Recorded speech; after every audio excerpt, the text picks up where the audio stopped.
This is the Gooners podcast. Welcome to episode 6.65. It's just going to be a fun interlull chat tonight. We got a good crew assembled here today. Owen from his new undisclosed location with no background whatsoever as a hostage. How you been? It's on purpose. I know that you're coming to this sort of region of the planet soon, so I want to keep my location undisclosed and stay as anonymous as I can. Yeah, he's posted it everywhere but blocked me so that I'm the one that can't figure it out. Also joining us is co-host of the world's fastest growing podcast, the critically acclaimed, superbly rated, award-winning Sunday Roast. It's Danny the GFP. Welcome to our side of the road.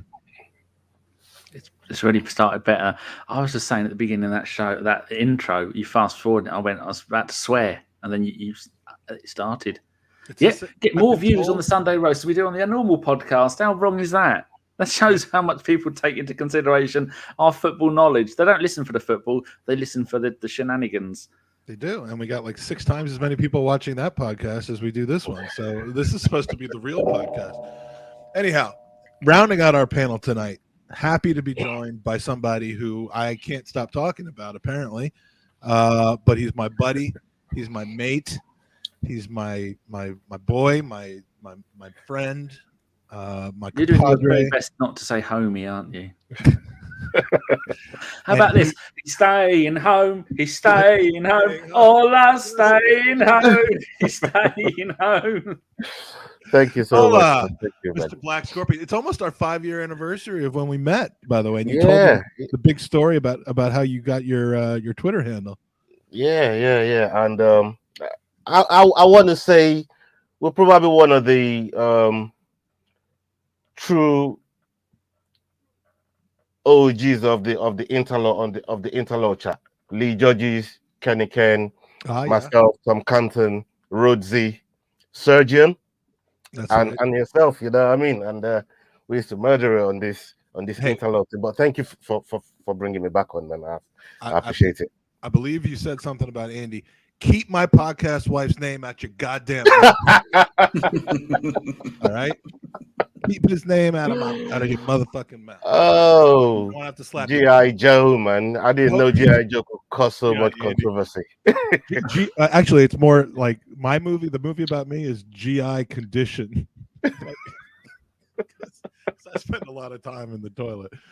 All right, so host of the combat show. Speaking of combat and people punching each other out, how come you didn't have like an emergency episode at 5:00 in the morning last night? Because I wasn't watching it. I woke up to the whole craziness, what had been happening. Obviously, I had work, and it's insane. At first, I thought it looked staged to me when I first seen it. I thought, oh, that's some Hollywood kind of slap, and the way he bounced off and walked off, and I thought, nah, that's. Then I looked at it again, checked the comments and that, and I thought, no, this is for real. And some of the guys that I check out on ESPN, Stephen A. Smith, you're probably familiar with him.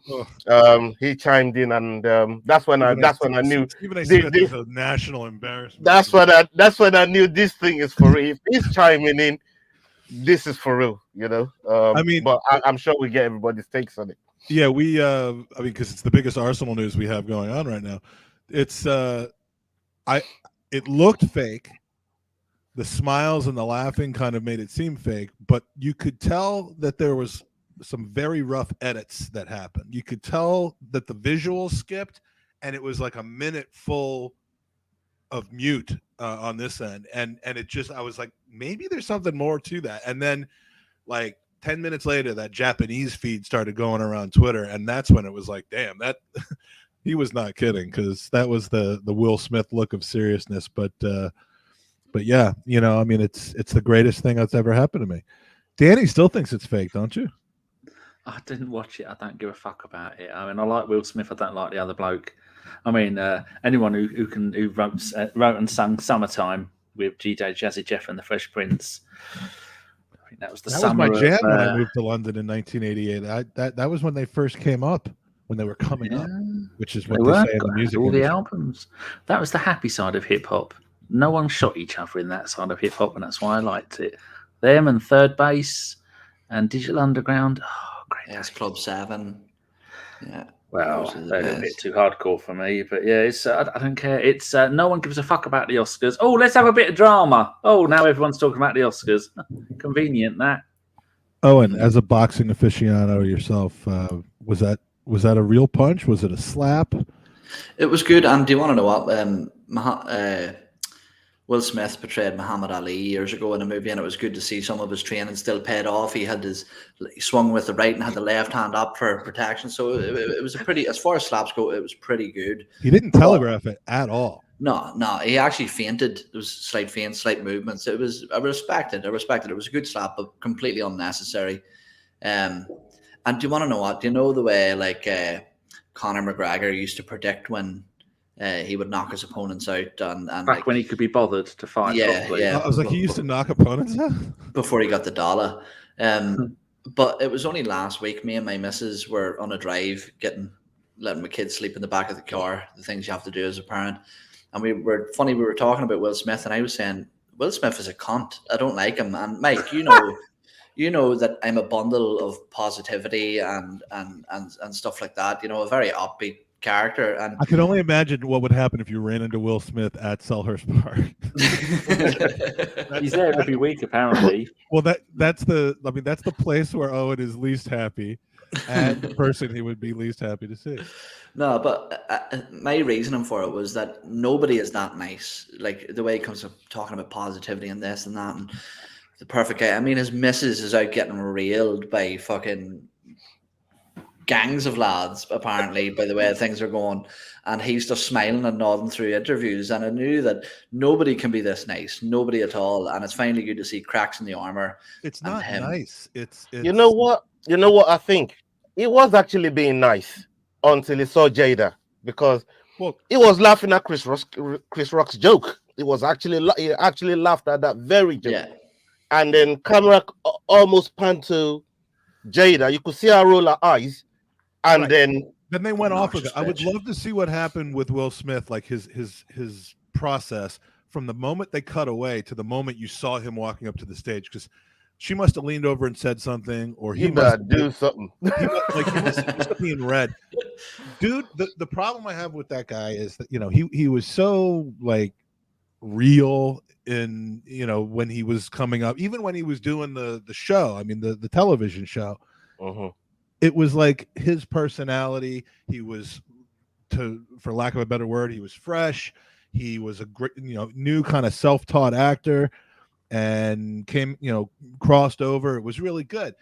Then I don't know if it was Scientology or Jada or just his own, like, everyone telling him he's fantastic and all that. But when you cross over into that, like, third, I mean, this is coming from a guy who calls himself Magic Mike, but when you start referring to yourself in the third person and talking about how you've been tasked in the world but to do these things, and he's lost all sense of reality. He can't make fun of himself anymore, and that's you know, I'm with Jared Carver here. As this entity, and I don't know, when you get like that, I have no more time for you. It's just misery to see you like that, and he clearly is under some sort of spell from Jada, who just controls him. And I'm not saying that. Look, I'm not commenting on their merit. Well, I guess I am, but I want to. I'm just saying, like he either thinks he has to act a certain way, or I feel like there's a bit of a conflict of interest here, because I'm seeing a bit of a divide here in the panel, and obviously we're team Rock and you are team Smith by the sound of things. And I mean, if there's ever going to be two guys to get offended, team Rock, right? Yeah, he's team Rock. Yeah, myself. So it's just Andy that's team Smith. No, and you by the sound of it. You're making excuses for the guy. Look, bro, you're sounding like Agent Smith right now, bro. Yeah, if there's ever two guys to get offended at the fact of a ball joke, it's going to resonate with you two. It's understandable, the anger here, Mike. It's fine. But do you want to know what I genuinely was pretty pissed off about is the fact that the Oscars actually let him stay. They put him back in the seat, handed him an Oscar, and let him have the platform, and he still refused to apologize. Like, that never should have happened. Surely, should it? Well, CNN's been talking all day. I mean, first of all, it's ridiculous that in the midst of Ukraine and Ola almost having to leave and all these big world events that are happening, that and us both having a shave in the last week. That's not been mentioned. Yeah, that's reestablishing our visuals.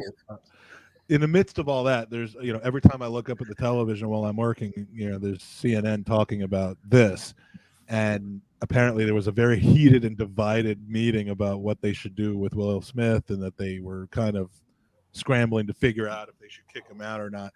They should have, when he won the Oscar. I mean, it should have happened before this, but when they showed him going backstage, they should have literally showed him getting processed by police into the system. I mean, obviously Chris Rock isn't going to make a big deal about this, but I'm Team Rock. I don't know where you're getting from that I'm defending Will Smith. I'm talking about how ridiculously stupid. You fucked it up for me if it was for the purpose of a joke, but yeah. Oh, sorry. We should, me and you should be Team John Travolta. We look a little bit like John Travolta after a bad couple of months. If there's ever a dodgy character to associate yourself with, I'm pretty sure John Travolta is not the avenue I would want to go down. John Travolta after having about 94 Royales with cheese. That's it. So check this out. This is my thing about the whole situation, right? August Alsina should have been the one that got the slap in the first place, right? When that whole red table thing came up, I would have wanted to see Will get busy with August Alsina, not getting busy with Chris Rock, getting up there, slapping him like that in front of the world. When, for someone that came up with Martin Lawrence, you've been in the stand-up comic world, you know how that world operates. We can't start censoring comedians now. Like, where do we start and stop from censoring comedians so they can actually do what they do best, which is art? Yeah, they take the piss out of people, but it's a skill, right? And it's an acquired skill. So if you're not really with the comic scene, don't go there. Now, if you're attending a show that Chris Rock is hosting, there's a very good chance that if you're sitting at the front, Chris Rock is gonna come at you, right? And it's not like he ain't done it before, you know what I mean? He done that thing about Jada in 2016. Yeah, but when you take yourselves so seriously, like those two do, yeah, anything can happen. I mean, that should have been. Well, this is what I'm saying. I don't even think Will took it that seriously. That's what I'm trying to say. He was laughing at the joke, right? When somebody, like I said, that came up with Martin Lawrence and doing all the bad boys, we know. I'm almost certain of it that at some point Will Smith has took the piece out of somebody's looks throughout, his whole career, as whether he's doing something comedy. The amount of time he used to take the piss out of Carlton all the time. And Bob Balchinians, he made fun of that Balchinian guy. That's a defect. I've only just realised that his wife, his girlfriend, the one they took the piss out of, is his wife, the one that's been cheating on him with everybody. I thought it was his girlfriend they were taking the piss out of. That's what I said. He should have been slapping August Alsina. See, the problem is he saw a 5'0" skinny dude stand on the stage and thought, "This is my fucking chance. This is finally my chance." I didn't know that. So I just looked up Wiki. I thought they split up years ago. And the other thing is, I felt like he had a chance. It felt like he saw an opportunity to bully Chris Rock. That's how I saw it. Yeah, Chris Rock was never going to do nothing back. Could have done that backstage. I mean, bro, to do that on. He felt like he could do it and get away with it. But could he have done it? He did. But could he have done it to someone like, say, Terry Crews? If Terry Crews ran that same joke, are you telling me that Will Smith get Tom Cruise? Do you see what I'm trying to say? Yeah. I felt like maybe if it was The Rock or say Terry Crews was actually running that same joke, Will Smith would sit there, take the joke, laugh at it, roll it in a bow and present, and give it to Jada and say, you know what? You could probably go with him, and I wouldn't put in a complaint. He would. He wouldn't have stepped to Kenny Ken either. Like, exactly. You know what I mean? Like, this is what he would have gone at judges, but he would not have gone at Kenny Ken. That's a That's petition that we should start. Fuck your fundraising, Allah. Somebody start a petition to get Kenny Ken to host the Oscars. I mean, somebody came. Like his missus sits at the red table and tells him about all this entanglement with August, and all we got is a meme out of it. And now you're gonna go around slapping Chris Rock for a joke, and he told you it was a joke. You know what I mean? Like, you in the comedy scene, man. And I feel like a lot of stand-up comics, they're gonna come for Will Smith. I feel like a lot of stand-up comic people like Dave Chappelle, people like Kevin Hart, Look all at of the those years guys. gone by with They're the gonna shit come Ricky for it. Gervais come out with. He'd have got shot last night. Yeah, because Ricky Gervais was vicious. Oh, God, Funny yeah. though. I mean, it's just that was all about Will Smith being a tough guy and haven't they done films together though? Falling into his role of because he even referenced it in his speech about how, I can't believe we're going on 16 minutes talking about this. He referenced it in his speech that he was acting like Richard Williams did in the movie, and so maybe he's the he's the method actor that just art imitates. The whole thing just. I mean, I'm hearing Chris Rock is in pressing charges. But if I was him, I would sue the hell out of him. Like Will Smith's got money to waste. Like he's loaded and he's good like that. Chris Rock doesn't need. Chris Rock. He just went through a divorce. In the world that doesn't need to get involved in something like that. Well, he just went through a divorce, man. He's gonna get more. He's gonna get more positive notoriety out of this. I hope he does. He handled it like an absolute pro. He didn't deserve what happened to him there, man. He did not deserve it so well that it made it look fake. Like had he not handled it, you could tell he was shaking. He did so well. Professional work from him. Mm-hmm. Love him. Yeah. Sending all the Gooners versus Cancer money, and I'm withdrawing all of the Ola money, and we're sending it to Chris Rock. Pack your bag, you're off. You know what I mean? Don't do that. So before we spend all of Ola's limited time with us today, talking about Will Smith and Chris Rock, bro, I'm so happy. I can't wait to see you next week. It's we're gonna have a lot to celebrate, my friend, and I'm gonna use this minute to just to thank everybody in the chat, in the podcast universe that helped us out here. I've had a lot of people come up to me and be like, "Good job on the Ola thing," and I'm like, all I did was talk about it a bunch. I donated the same as everybody else did, no more, no less. So now what? What happens from here, and when do we have a 3,500 pound party? Well, first of all, you only needed 1,000 pounds. The other 2,500 was for the I'm staying. I'm coming. I'm staying. First of all, I just want to again thank everybody from the bottom of my heart. Everybody that that's contributed, show support, even talk about it, share it out to other people. The support from all corners. It's been overwhelming, and I can't express how grateful I am to everyone that really contributed towards it. It's really been a joint effort from all over the place. I can't. If I start naming, everyone will be here forever. But you'll also start getting played off like at the acceptance speech. So thank you to everybody, and I can't show my appreciation enough. Now, in terms of what's next, we make the application with the Home Office. A lot of the times, because I've made previous applications before. This is an extension of those applications, and usually it could take anywhere between 2 to 4 months.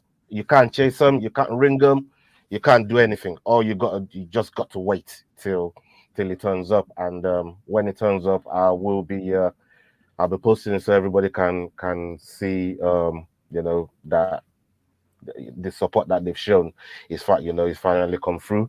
This is a third of a fourth application, so because it's 120 month sort of route. So this is going for the 90th month. So I've done it. Each time you get an application is for 30 months. And then once the 30 months is over, you apply for another 30 months, then another 30 until you get to 120 months. And then, apply for then indefinite leave to remain. So I'm on the path right now, and fingers crossed, everything goes smoothly. Yeah, that's pretty much it. It's they make everything so hostile, with the way the government has programmed this, the way the application systems and the UKBA system actually works. And like I said, it's not just me that goes through this. I'm just one of the lucky ones that I have people like you guys around me to really rally around and help me out with a situation like this. But not many people is that lucky, and some people are way luckier than I am, and they're well off and they can do it themselves. I've been doing it myself for so long. It's just this time it was just one too much, especially with everything that happened during the pandemic, not knowing what was going on. All the law firms were non-essential business, so they were all closed. So it was just a really difficult time, and we It's been were very promised. educational for me about this whole system. I mean, obviously, we have a pretty complex immigration system over here, and issues and political views on what should and shouldn't be happening. But it sounds like an absolute clusterfuck. It's a whole different situation. world. It's And when it it comes makes to it this it time. makes it 10 times worse. All I've done it as well. I think you should maybe explain to people you were talking about the pandemic. You're in the business where you didn't get time off, you didn't get to work from home. Tell people what it is you actually Yeah, do, because to me that it makes it even more sickening, the fact that you're put in this situation when you give so much to the community. absolutely. I worked on the front line right for the pandemic. I'm a support worker. I'm a carer. I look after disabled people on a full-time basis, and a couple of my clients, the young adults with disabilities, whether paralysis, brain injury, all that stuff. And it was my job to try and make sure that they had the right quality of life through that period where nobody knew what they were doing. And we will get put into a bubble with like 2 clients, because that's what they started doing when coronavirus was really rising. And it was so difficult to manage that, and have a young family as well, because there's sometimes that we didn't get to go home because the people that were meant to take over from you would then ring into the company and say basically they've just tested positive for COVID, and then I'm stuck there maybe for another 2 days, maybe another whole day before they can find another staff to come and relieve me of my shift. So it's just difficult. It was so difficult. And I remember Keir Starmer and Piers Morgan. Probably one of the best things I see Piers Morgan do on TV was to campaign for care workers' rights during, especially foreign care workers, foreign people that work within the NHS, that work within the care industry, and they were going to charge us this hefty surcharge. And Keir Starmer came out, which is one of the Labour MPs, saying, He's the Labour leader, right? Yeah, and he said, people in this industry surely should get exemption for the work that they're putting in, should get exemption from this hefty surcharge, and they've increased it by 200% up as at this time, right? Eventually, they, conservative for the looks on TV, bent to that will and said, yeah, they came out with the promises and says, yeah, you know what, we're gonna grant them exemption, and then when it came to it, go on the application website, there's no exemption for care workers. We all have to pay that hefty immigration health surcharge, which is wrong for the for the risk, and it's not so much doing it for the surcharge, but at the end of the day, it's the very least that you expect Yeah, you got to take care of people that take care of you. I mean, it's from the just, government. I It's you the know very least you expect I from just them. not to get too political, but there's a big divide, in my opinion, between the different sides of things. One's, everybody should just take care of themselves, and the others, if people do something for people, normally those, teachers and care providers and that sort of thing, don't get paid very much generally for what they do. The least you could do is give them a break when it comes to other things. I don't know the best way to implement that. That's why I'm not in charge of a goddamn thing, except for this stupid podcast at times. But I do have very rare video, Ola, of you as a caregiver providing assistance to someone who was in the process of acquiring a brain injury. Mike broke the chair, man.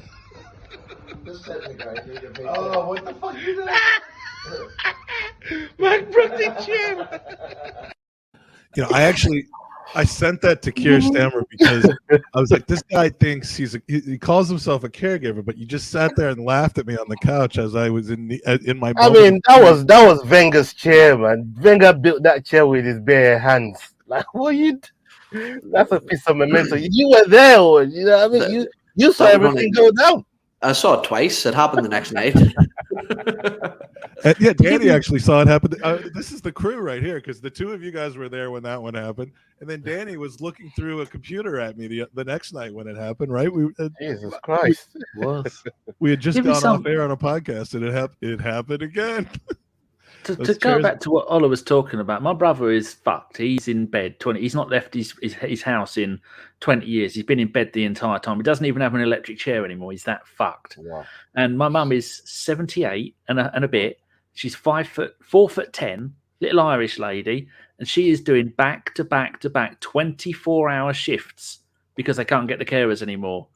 And he had one bloke from Nigeria, John, who come over, and he was magnificent. Worked for my brother for 18 months whilst getting an education in Cambridge. And now he's left, and he can only do one every other Sunday. He's got another old carer that has been doing it for 20 years, and he's 65, and he needs to move on.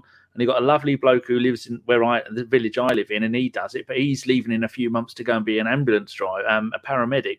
And then I said, what's going to happen then? He's got 3 care agencies, and because he's got so many needs, they say, we haven't got anybody. And I said to my mum, so what happens? She says, I'll have to do it. She'll have to do, at times, she's done 7 or 8 days in a row of back-to-back 24 hours where she has to do absolutely everything because the government don't give a fuck.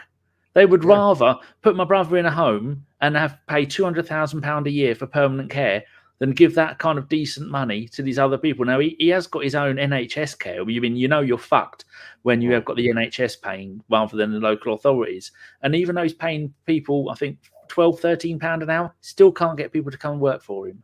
It's incredible. And that's how fucked the system is. They would rather him die than actually help out. And that's the state this country is in since the B word, and everybody fucked off back to Eastern Europe. And now there's no one to do it. No one wants to do it because essentially British people are fucking lazy. If they would rather sit on their ass playing PlayStation and smoking weed all day and get the equivalent of £5 an hour off the government than go and work and get the equivalent of £12 an hour and pay taxes. Sadly, that's the way this country is. No reason to talk about Tom Canton in that way. You do not need that kind of negativity. Especially now that he's getting married.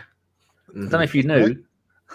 Oh, I cannot wait until that wedding. And it's not because I'm going to do anything fun. It's funny. It's watching Georgia and Tom just on their wedding night, just being so preoccupied with what the stupid thing is Mike gonna do. Nice lady, Georgia. We met her on your last trip. Oh, right? Georgia's fantastic. I met her in New York a few years ago when they came, and she is way too lovely for him.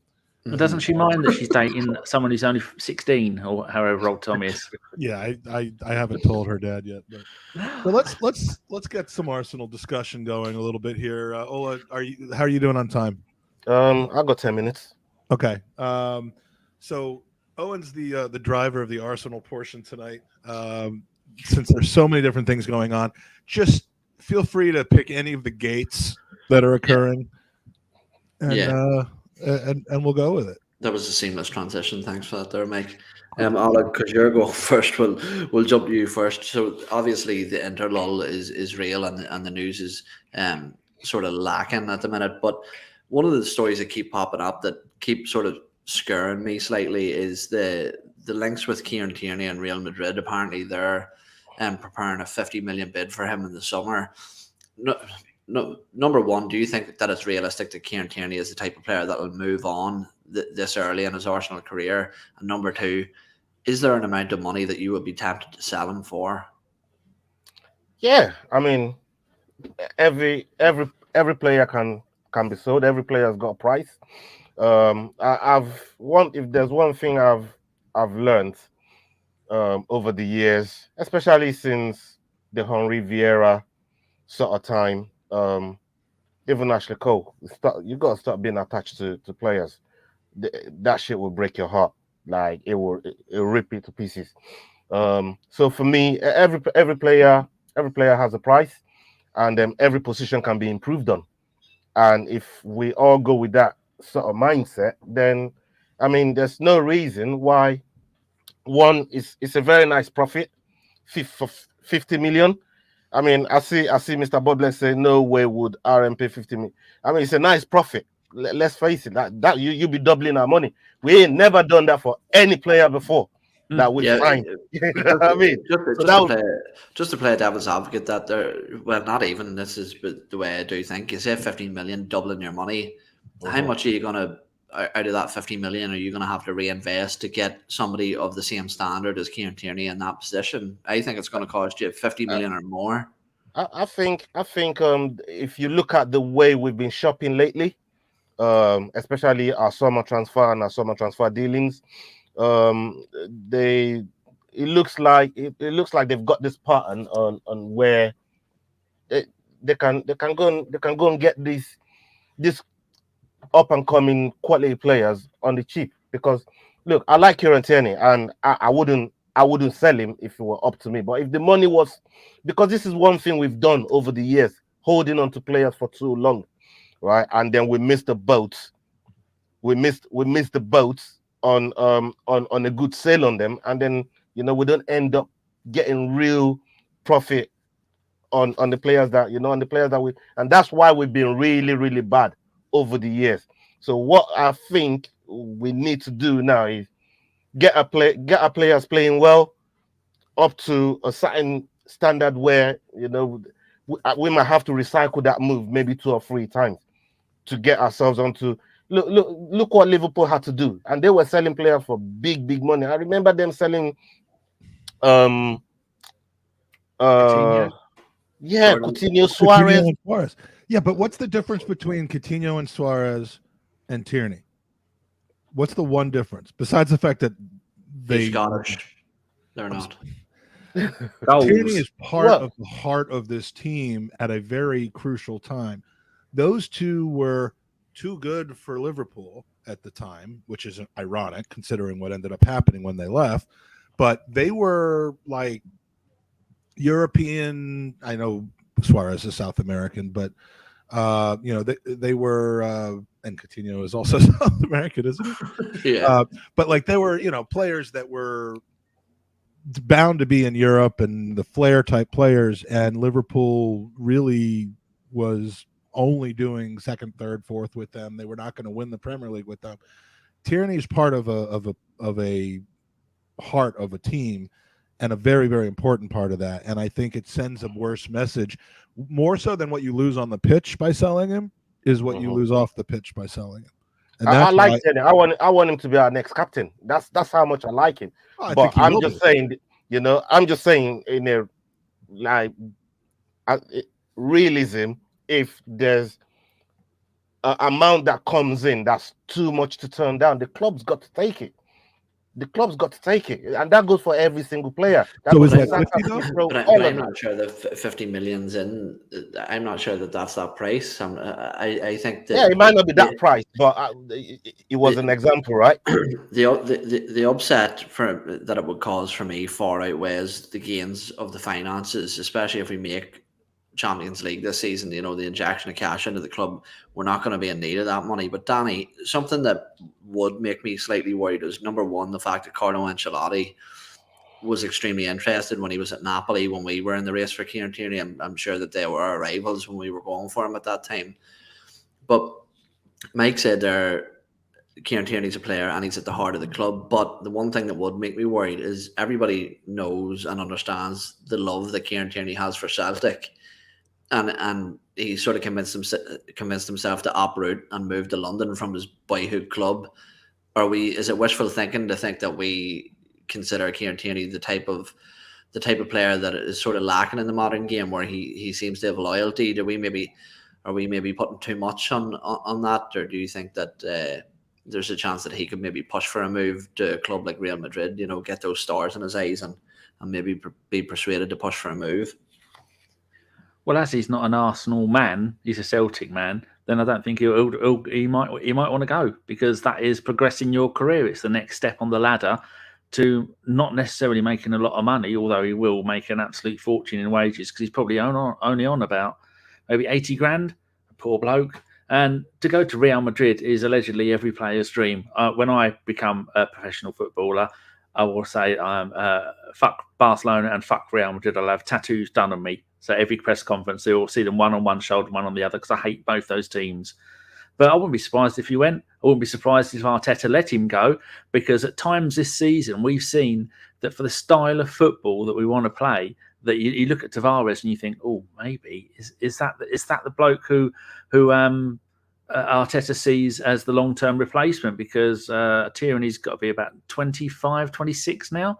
Tavares is 21, 22, around those kind of ages. Yeah, I think Kieran Tierney's only 23, 24. I thought he's about 25, 20. Bloody hell. Maybe it's because he's just turning, well, he'll turn 25 in a couple months. So he spent a harsh time with that snow 24/7. I'd be sad to see him go, but I honestly don't think he is the player that Arteta wants in that position, because we've seen the dramatic drop off in how much we've relied on him in when he first came to the club, because he was the only flair player we had on that side, to what he does now. He's completely changed his game. I love him. I'd want him to stay forever. Do you not think that with Tierney, this is something that sort of has been a pet peeve of mine, and people are talking about the regression of Kieran Tierney and what he does on the pitch? Do you not think that that's just proving the pudding that we're advancing as a team, where we're not really relying on one player? Kieran Tierney sort of shone bright in his first sort of season here, because we didn't really have many attacking outlets. We were really lacking creativity. We were struggling to advance the ball up the pitch, and I think that he almost ran himself into the ground for that entire season. And now what we are seeing is the real Kieran Tierney. And I think that when you look at him every week, he's 7 out of 10 defensively, and he's still quite good in the attacking sense. It's just that he doesn't have to bear the labour of being the sole attacking outlet, which a left back shouldn't do. But I think it sort of stands Kieran Tierney in good stead, the fact that we look now and we just don't even think about him. It's just like, right, Kieran Tierney's a left back and that's it, and you're comfortable with it. That's the perfect type of player I want. I don't want somebody like Nuno, where he has you on the edge of your seats for good and bad reason. I'm fine with a mundane left back. You think Nuno has a little bit of the Andre Santos in him? Oh, absolutely, yeah, 100%. He's he has a bit of the Nicola Pepe in him, I think, as well, where he has you on the edge of your seat, but as I said before, sometimes it's for good, sometimes it's for bad. He's a bit of a wild card type player, and I'm not sure that he's developed enough in maturity or technique yet to hold down a position like that, especially when we hit the levels of like Champions League football that we're looking to hit. Spanish football is so shit, though, that you don't need to spend 50 million on a left back. You could probably get someone on a free that will do the job. It's attackers they want in that country. They don't give a shit about defending. When you've only got 3.5 decent teams in that league at any one season, and they rotate between them. Even Barcelona, until the summer, the January transfer window, were having a terrible season. And so, plus Arsenal might look at that like Oliver's saying, you're doubling your money, and how often does that happen? And with that 50 million, knowing Arteta and Edu, they could probably go out and get a new left back and go and get someone else, maybe 2 or 3 players, young players. I don't know. I would rather do that with somebody. I'd rather do that with Xhaka. I'd rather sell Xhaka for 50 million. How about that? So, Can I make a statement before we move on? I would rather sell. I'm going to get so much shit for this here. from the 4 people watching. I would rather sell Gabriel Martinelli than I would sell Kieran Tierney right now. For real? Yeah, 100%. Because I think that Gabriel Martinelli is the type of player that we're probably going to lose out on in 2 years anyway. I think that those South American tricky wingers are destined to move to big clubs, and that's not to say that I don't think that Gabriel's potential isn't higher than Kieran Tierney's. I just think that his longevity at the club and what he can achieve personally at this club, I think that Kieran Tierney's. And to be clear, you're not saying you would sell him for 50 million. No. You're just saying you wouldn't say I'm not selling you at any. You wouldn't be against selling. I'll be honest. Here's my prediction. I think that Gabriel Martinelli is destined to go to Liverpool and play under Jurgen Klopp because he's his wet dream from every interview that he has. So Yeah, Jurgen Klopp's going to be coaching there in 2 or 3 years. No, he's in the next season. Yeah. Well, so he says, like Jeff Stelling from Sky. He changed his If mind. you get offered 70 million for Ramsdale right now, For Ramsdale? would you sell him? Would you 70 sell him for and go? Ramsdale? Yeah. No. No amount of money. I'd sell him. I'm gonna get that Sam Johnston. No, see, that we were trying to get because they got the same sort of profile. Of Beeline. See, profile isn't everything to me, and something that I'm realizing No, it's not. With players like Kieran Tierney, with players like Aaron Ramsdale, with players like Bukayo Saka and Smith Rowe, I used to think that it was 70% playing ability. Now I realize it's 50% character, 50% playing ability. I'm the one that helped to teach you that, because I keep harping on about that because I don't know anything about. I'd sell 70 million for Ramsdale. I'd sell that guy right away. Well, here's the problem. Here's the problem with that, Ola. I mean, think about the one. And it hasn't been super exciting to watch, but like, think about what has changed the most in our club over the last 18 months. How do you feel protecting a 1-0 lead in the 80th minute now compared to how you did a year or two ago? How do you feel about the likelihood of a bad penalty call going against us now? And it's because that back five, which Tierney plays a part in, which Ramsdale plays a part in, is just a unit, just like, you know, Seaman and Bold and Dixon and Winterburn and Saul Campbell and before him, fucking who am I forgetting? Tony Adams, Mr. Arsenal. I knew there was somebody, but just Tony Adams. Yeah, it's just Tony Adams. So I mean, to me, the reason we've been so just shiftless the last 5 or 6 years, beyond all the logistical reasons, the reason that we just haven't looked like a cohesive team on the pitch, and we've blown leads and we've lost games that we should have drawn, and we've just looked completely diabolical at times, is because we haven't had a unit back there. So I would be very hesitant now that we have a unit of 5 players under 25 years old. I want to make them the constant for the next 5 or 6 years. And I have to agree with Owen that if you had to, I would rather take some of this abundance of wide forwards that we have and move one on that you really would hate to lose, but kind of need to recycle and regenerate. If you have to sell a player, I'd rather do that. Yeah, I mean, Danny, you shouldn't have unmuted yourself, because that back five, I don't want to touch that back five because you throw in the wrong guy to that. Maybe that front four doesn't feel as confident in front of Sam Johnstone. Maybe somehow whoever's playing next to Tierney, that would be Gabriel, right? Not Ben White. Just doesn't click with the next left back that we bring in.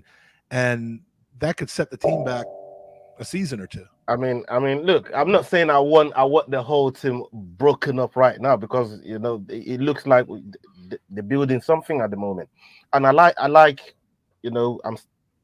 where they're going with it, right?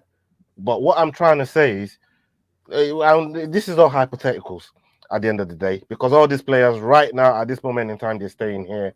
There's going to be all these rumors, and that's because they're playing well. They're doing well, and they're doing some good stuff. But the hypothetical part of would you sell is, if faced with a situation like that, we've missed out on big sales because we are willing to hold on to we're willing to hold on to players for too long.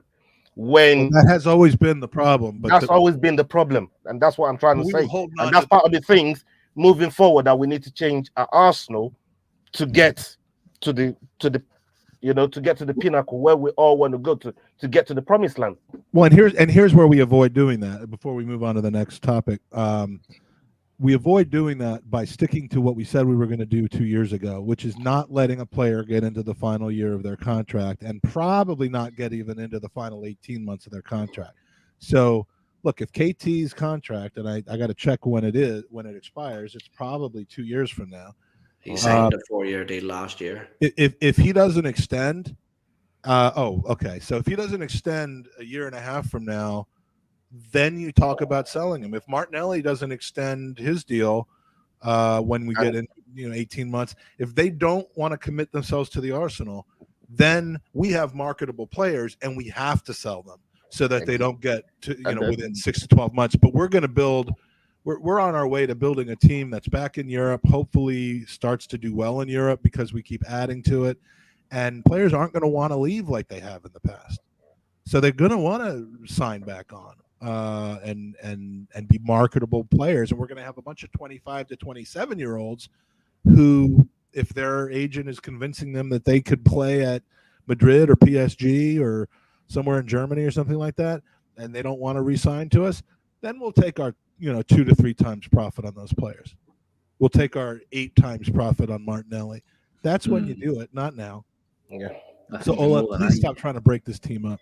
Just like you're about to break this panel up. Nah. Now you gotta go. Yeah, I got a deep still.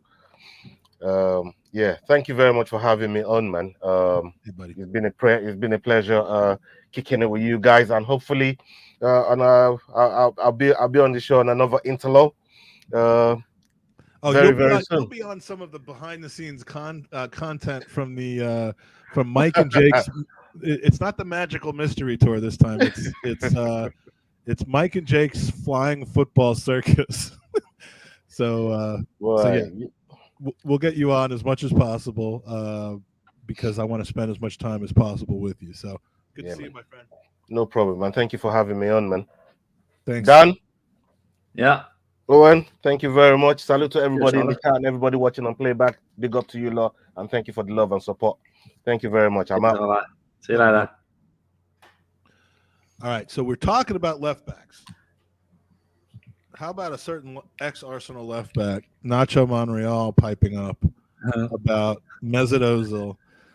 I was so happy to see that. I don't love basking in negativity about people, but Mesut Ozil I make an exception about, because I backed that guy's ass when he left the Germany squad and came back to Arsenal, and Unai Emery was brand new, and I said I'm Team Mesut because I'm not a fan of the type of shit that he went through with the German fans and the lack of support he got from his teams. But from that moment on, he's been nothing but a douchebag. And I love finally, because people either don't say anything about him as far as teammates are concerned, or they say, "Oh, I enjoyed Mesut, I'm Team Mesut, whatever." But Nacho Monreal doesn't have an axe to grind. He's just a normal, good love. If you ever saw the video of him and Santi when they were both in Spain, just hugging each other in the back, kissing each other and fondling each other in the players' tunnel, that's the kind of guy Nacho is. So, oh, and we got a pretty good read on Mesut Ozil from one of his teammates, didn't we? Yeah, and I haven't read the comments, but he's a prick. Look, see if I can get him up. Yeah, get them up. Look, I think what's surprising and most disappointing is that, look, we all know that football Twitter is a vile place at times, and people are unwilling to change their opinions. And it's funny how some of the Ozil fanboys can jump and attack Nacho Monreal rather than listen to players. I think there was another interview that surfaced from Aaron Ramsey saying, paraphrasing obviously, but that he was asked who the teacher's pet in the changing room was, and saying that he never left the manager's office. He was always asking for something, and he was getting more days off than anybody else. So it just sort of shines through what type of character that Mesut Ozil was. Nobody's taken away from the fact that he was obviously and is a very technically gifted footballer. But in terms of character, I think his team has a lot to play in that too, as well. If I'm being completely honest, I think he leaves a lot of his decisions down to his team, and I think that sometimes they maybe don't have his reputation at the forefront of their business. It's just all about how to make as much money, how to market him. Yeah, his team and when you talk about a footballer's team, you normally think about the players around him that actually play football with him. But in this case, we're talking about his branding team, his social media team, his legal team, his marketing team, his religious team, his charity team. Which now I'm the last political person that's as well. I'm the last person that's going to criticize people who do good things for charity. And Mesut Ozil, in his name and with his funds, has done good things for charities and supported causes. But like, Owen, you know this, we know from first-hand experience, from second-hand information that he's not the driving force behind these causes about the Uyghurs and about the the things that he does are essentially brand moves thought of by his manager, Ergin Soka, Dr. Ergin Soka. And, he has built a football support through his incredible skills displayed at, Werder Bremen and at Real Madrid and in the early years at Arsenal, to the point where he has people on his side no matter what he does. And that's where you stop becoming a team player and you start becoming an entity and a brand.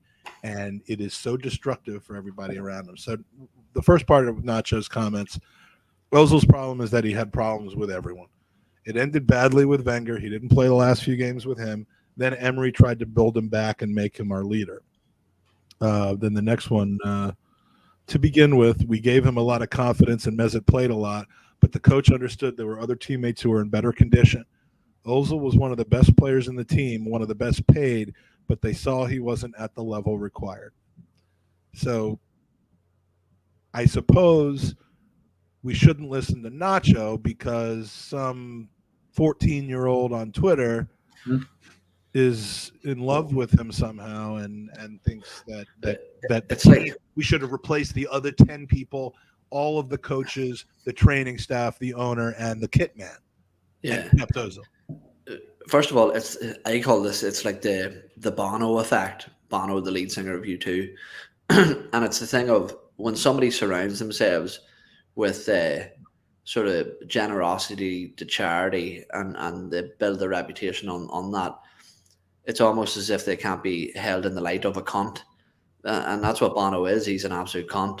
And Mesut Ozil seems to be much the same now. It's like when I raise money for charity, it's to hide the fact that I'm an absolute prick. Yeah, exactly. But what I will say is that I think at Arsenal, we really missed the boat, especially at that time with Alexis Sanchez and Mesut Ozil. If you look at if the investment into defensive midfielders and a decent backline at that time had it been there, God knows how far Arsenal could have went. You look at that season that Leicester won the league. We could have been looking there at a league title for Arsenal if the investment had been right. We were playing with a midfield pivot of Coquelin and Santi Cazorla, for God's sake. That and as flawless and unbelievable as Santi Cazorla was, that's just not his natural game to be that dogged defensive midfielder. And Coquelin as well was a converted one at that. So I think that he was let down by the structural planning of Arsenal at that time. Yeah. But yeah, look, it's in the wing, whereas I'm pretty sure that there's eventually going to be a book released by Mesut Ozil. Surely, if his marketing team are that fucking good, they're not going to miss that cash cow, where all will be revealed, obviously with a massive bias stance. What did Fenerbahce think they were getting, Danny? Like why did they think? Did they just think being in Turkey would make him happy again and make him stop focusing? Because the comments from the scuffle that he got, which was the first piece of news, the scuffle that he got in with his team last week, and the benching that he got out of it, was apparently him and another player, and the quote was, Ozil needs to start focusing on his football and his team more and less on his commercial pursuits. I mean, that's the Ozil he is who we said he was. Yep, and he always will be, unless he's surrounded by world-class level stars that are.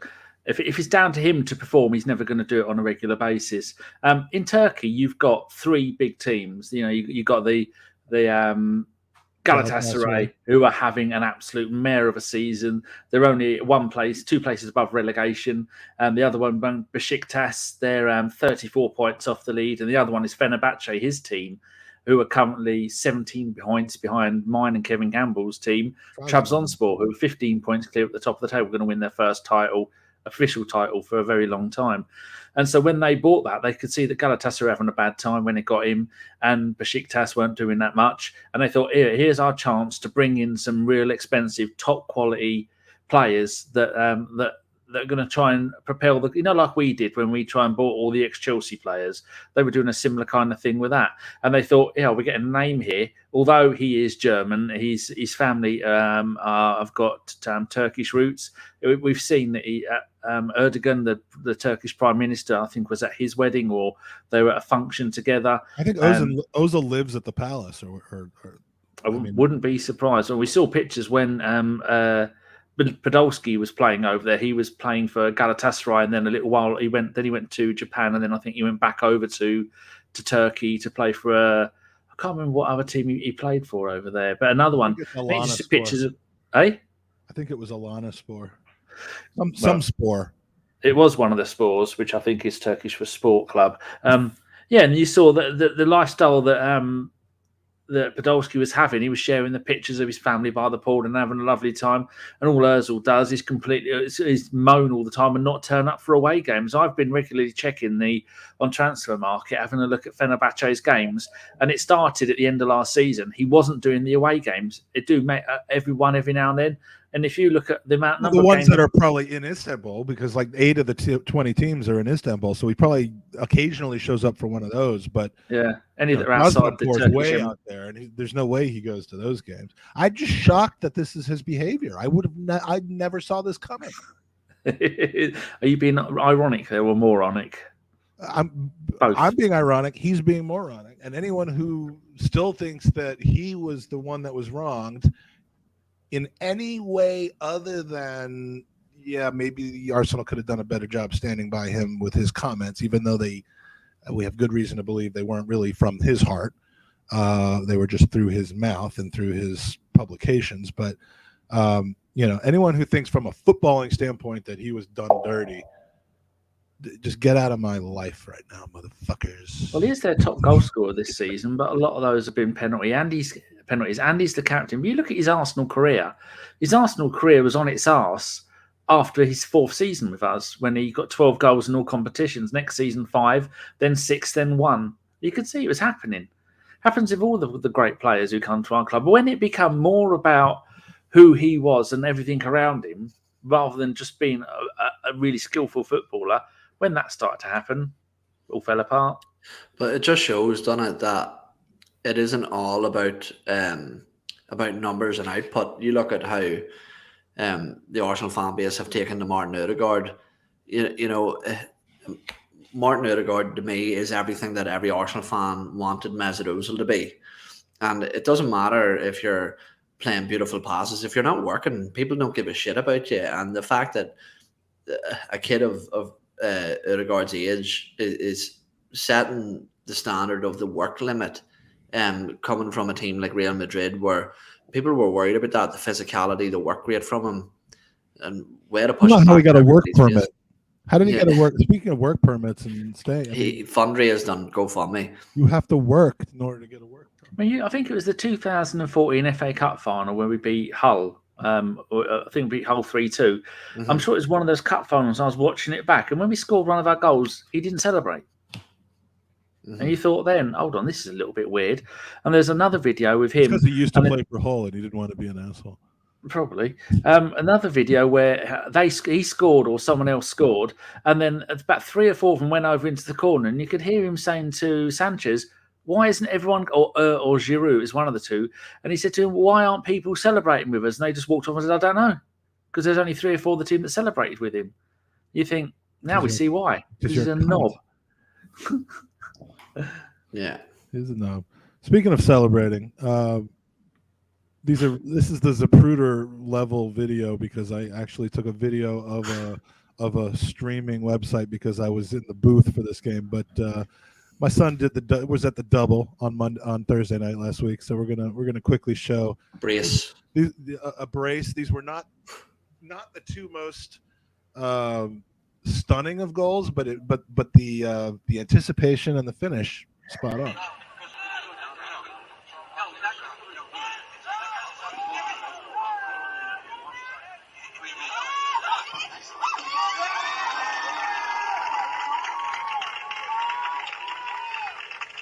Hit their goal. Assist from number 20, Mitch Lawrence, and the goal by number 14, Jake Feinberg.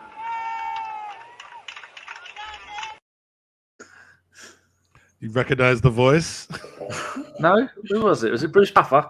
It was Derek Ray actually, who was The on. fuck are those lines on that pitch, man? That is fucking blasphemy. I can't stand it. I mean, just know that whilst I watch it because it's my son, it bugs the hell out of me. I can't say.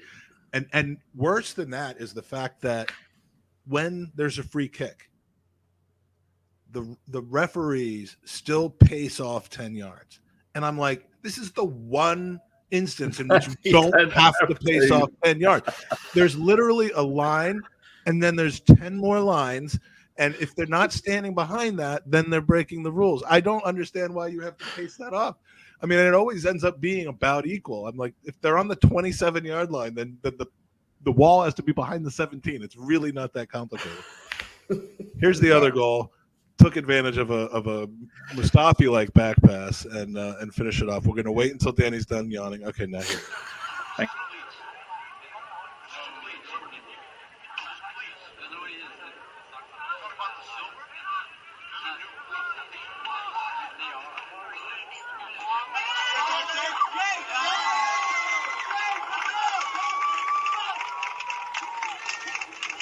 And their goal.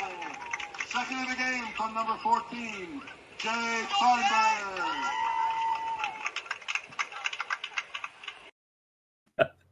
How professional. Now, I was like frozen during that entire video. Was it playing normally for you guys? Yeah, it was perfect. Yeah, God help that kid. He was ginger and he tried to pass it across his own back line. Lovely bit of stealing the ball, though. Mm-hmm. You got to have a nose for goals. Sometimes, if they're going to give it to you, you got to take it. So what would you have done if he'd got a hat trick? Would there have been a special announcement? Would you have I don't know. He has forbidden me to like treat him differently or use any kind of silly nickname.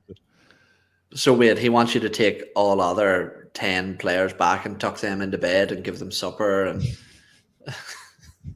how did dinner go last night? It was. I was trying to think of what. Yeah, we. So his lady friend came over, and we had dinner. It was very nice. She's lovely. This was the second time we'd met her, and they're just very awkward. They're very quiet around us. She's one of our lot, Owen. Oh, she is. Yes. Oh, is she Irish? Is she? Her father is Irish Catholic. Her mother is Italian, and so Roman Catholic. That's very Catholic. Fair play to him. He must have money. Jake? No, the Irish fella. If he's pulled an Italian woman, they do live in a very nice neighborhood on a golf course. So I'm not sure, but so who's shooting up, reaching up, grabbing up? What's the word? Something up. Punching. That's it. Who's punching up or shooting up? I don't know how the dinner went. They're both punching. They're both punching. You can't both punch. Only one can punch up. Who is it? Who's the lucky one? She is. Oh, look at Mike, you fuck.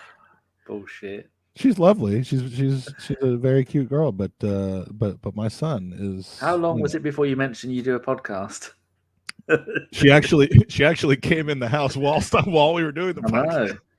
Would you like to come on and talk about Arsenal? I had to explain why the LAN cable was going up the stairs when she When they get married, is it going to be a Jewish wedding or a Catholic wedding? I would rather not think about that at this moment. They've been dating 2 weeks, so let's not rush things a little bit. Sean was seeing a bloke for 1.5 years, and I refused to meet him still. And luckily, she dumped him. Oh, it's all over now.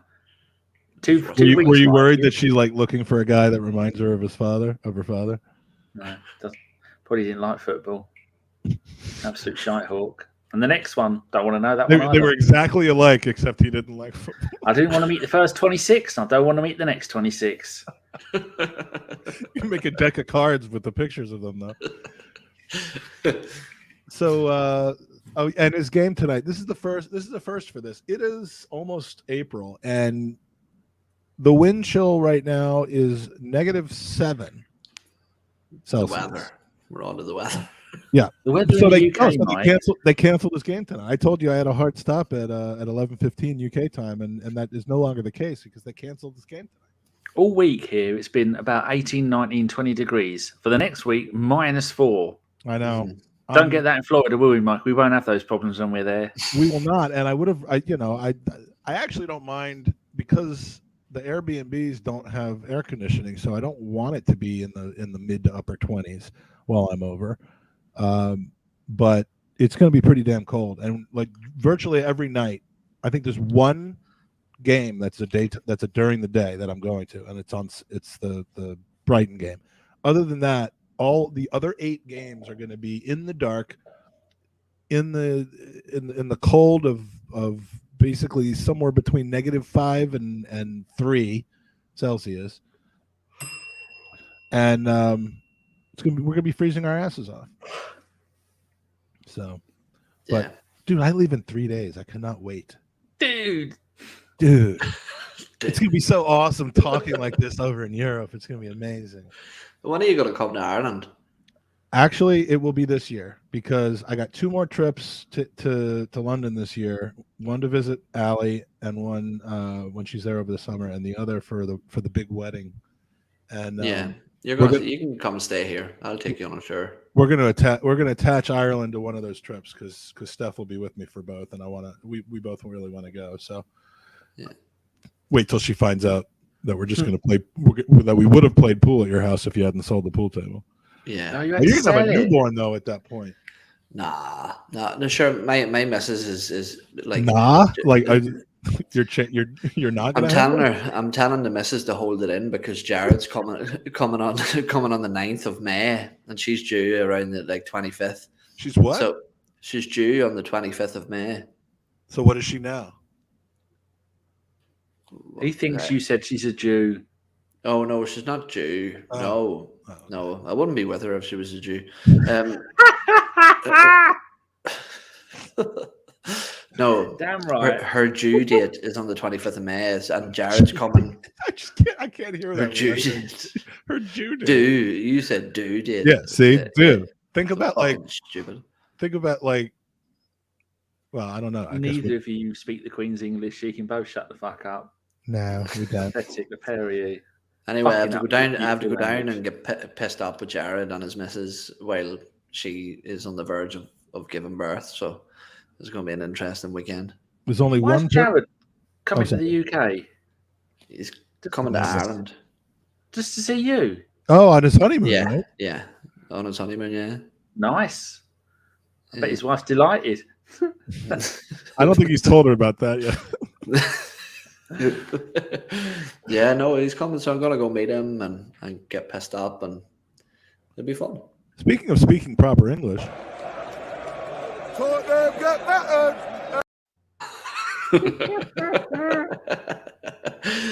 Play that again. Look at how excited the dude is behind him, and look at how unexcited his missus is. and how unexcited you are during this. Tottenham get battered everywhere they go. Tottenham get battered everywhere they go. Everywhere they go.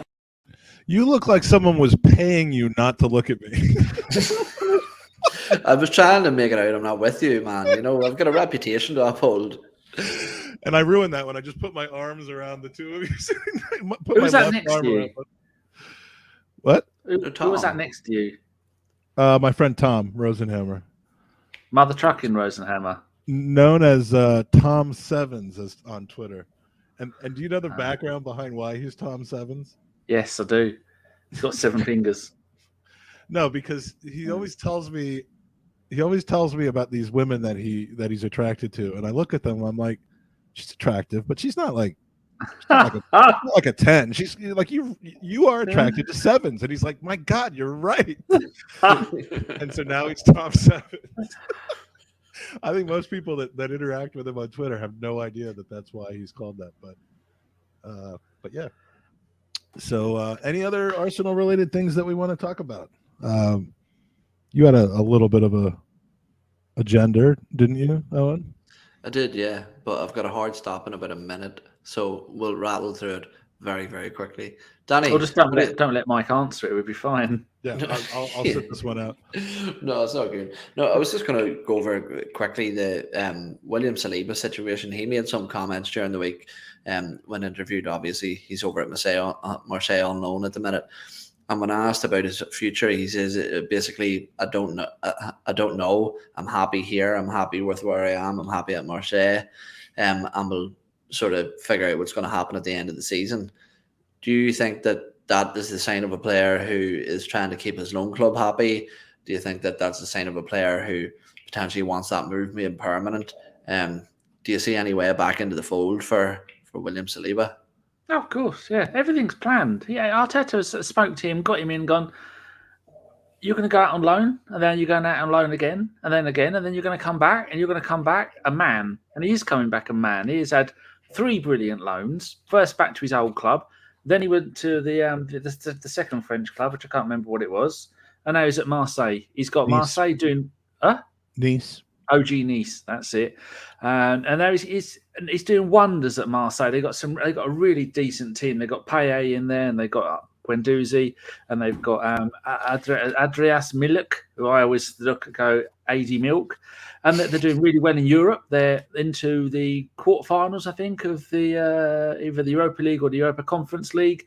They're going to get really close to winning that, and so he's just probably keeping everyone sweet there. Well, he knows he's coming back to Arsenal in the summer, Champions League football, and we're going to have to rotate all 4 of them because we're going to have best part of 60 games next season to play, and you can't do that with Big Bob and Gabriel. You're going to need, with Benny Blanco and Gabriel, you're going to need Big Bob, and you're going to need Saliba there as well. You're going to need 4 top quality centre backs. He'll be number 3 in that picking order. It's And brilliant. 2 of And his he's making last France debut. 2 of his last 3 loan spells, he has not filmed the guy masturbating next to him on a couch, Onwards and upwards. which is a massive improvement. Owen, it's time, right? Yeah, You gotta go. definitely. Are you having a baby? No, I have to get up and go to the gym at 6 a.m, so I'm trying to. So it's not a hard stop. It's just I really want to be done by this point. No, it's a hard stop. I need sleep. Why the man. fuck are you doing that? You've got a lovely looking missus, 2 kids. Your life is over. Get fat. Yeah, but I need to see them. That's the thing. Mike has inspired me. When I say inspired me, it means when I met Mike when I was in London, I was like, yeah, fuck this. Go to the I gym, don't want to be bro. dead by 55. Don't worry.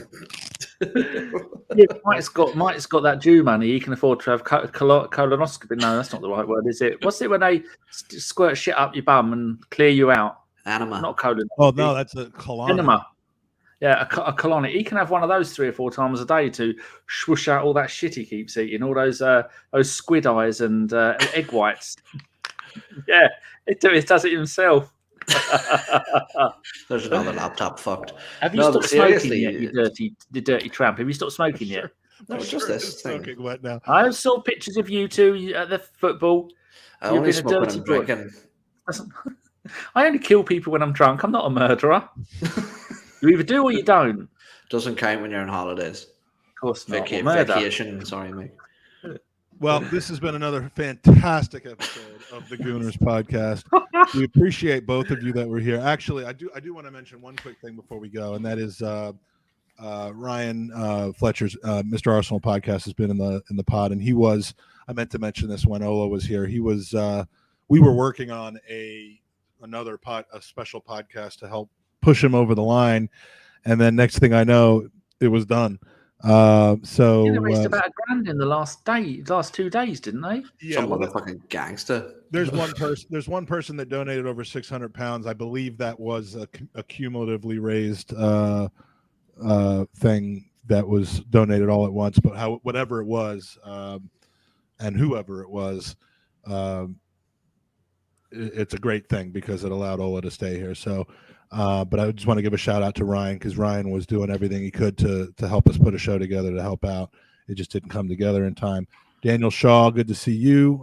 Peter Renner, Bob Chakrabarti, Peeny Ween making his way from the Discord, the TGT Discord in here on a Monday evening. What else? We got Low Key, we got Cy Anvesh, we got Peter Renner. I think I mentioned Jared was in here. Andy was in here causing problems before. Rye Dog, thank you for joining us. The next time you'll see me, I will be overseas. I'll be recording some. And drunk. I don't know, man. It's not going to be that kind of trip. I'm with my boy, and he's a cranberry juice alcohol. You've got someone to make sure you get home now. You get drunk as you want. So yeah, I'll probably be coming on the air at strange times, doing strange things with strange people. But in any case, have fun, be safe, love each other, pay it forward, and come on, you Gooners.